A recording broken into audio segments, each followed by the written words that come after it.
Zambia's parliament has passed the Public Gatherings Bill 2026, a new law that will reshape how authorities regulate public meetings, protests and political rallies. Once approved by President Hakainde Hichilema, the Public Gatherings Act will formally replace the 1955 Public Order Act, which has governed public assemblies for nearly 7 decades. For more on why this change is significant, our correspondent Kathy Short explains. Zambia's government says the newly enacted public gatherings law is meant to improve public order and security.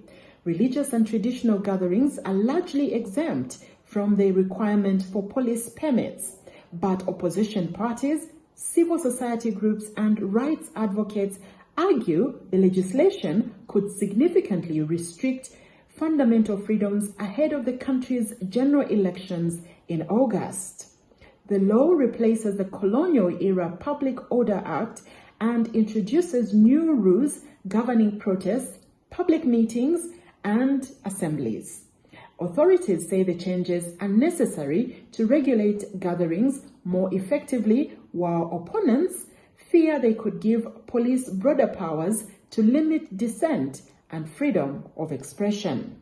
The current bill means that when 3 people are assembled, the police have a duty to facilitate that meeting. And it gives a lot of exemptions where people are talking about people if are meeting in church, but the bill talks about the churches being exempted, weddings being exempted, civil society meetings being exempted, and many other things. But the controversy is the understanding of where the number is 3, the threshold of how many people should meet.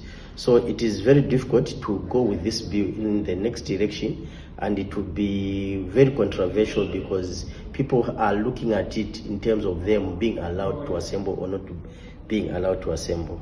For many ordinary Zambians, the debate raises broader questions about balancing national security with civil liberties. My view on the newly passed Public Gatherings Bill is that it's not different from the Public Order Act.